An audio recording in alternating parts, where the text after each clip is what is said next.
موصوف ہے اور الاول اس کی صفت ہے. النوع اسم ہے تو صفت بھی اس کی اسم آئی. النوع معرفہ ہے تو صفت بھی اس کی معرفہ آئی. النوع مفرد ہے تو الاول بھی معرفہ آئی. آواز آ جی جی آواز میوٹ کر لیجیے. جواز تمام بھائی آوازیں میوٹ کر لیجیے.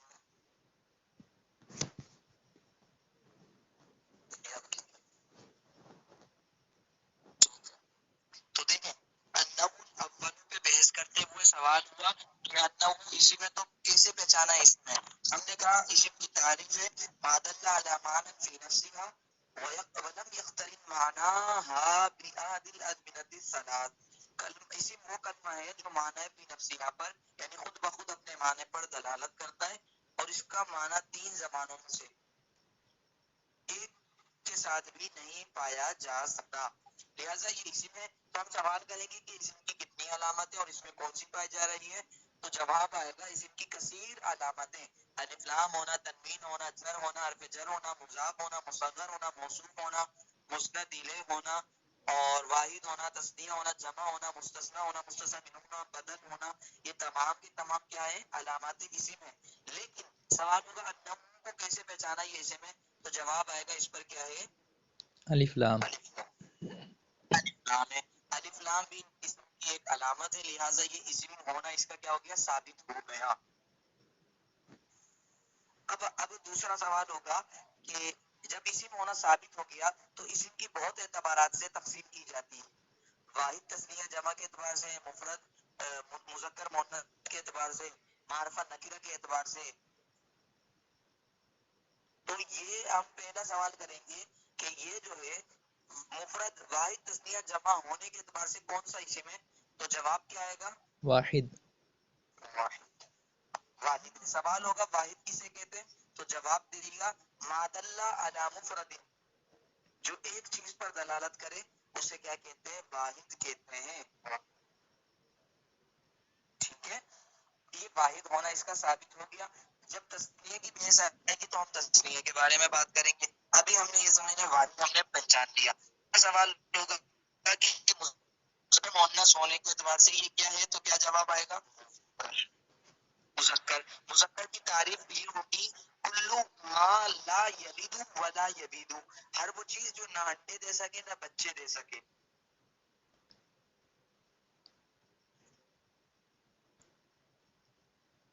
یلد اس کا مطلب ہے جو نہ انڈے دے سکے نہ.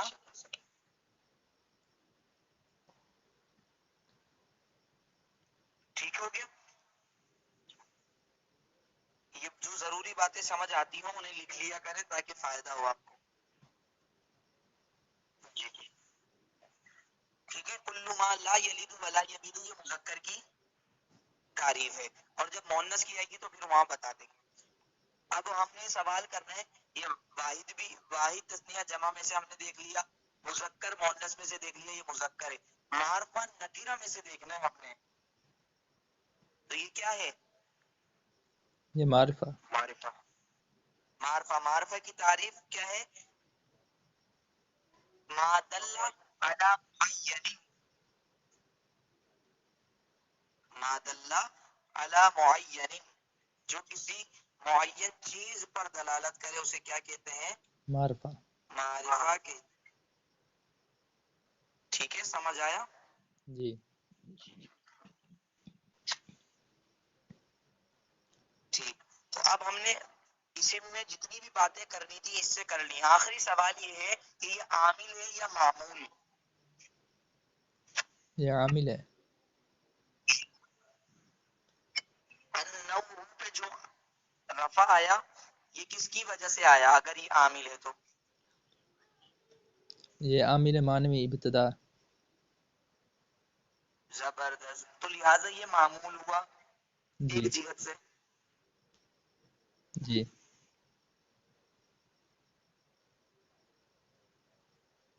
یہ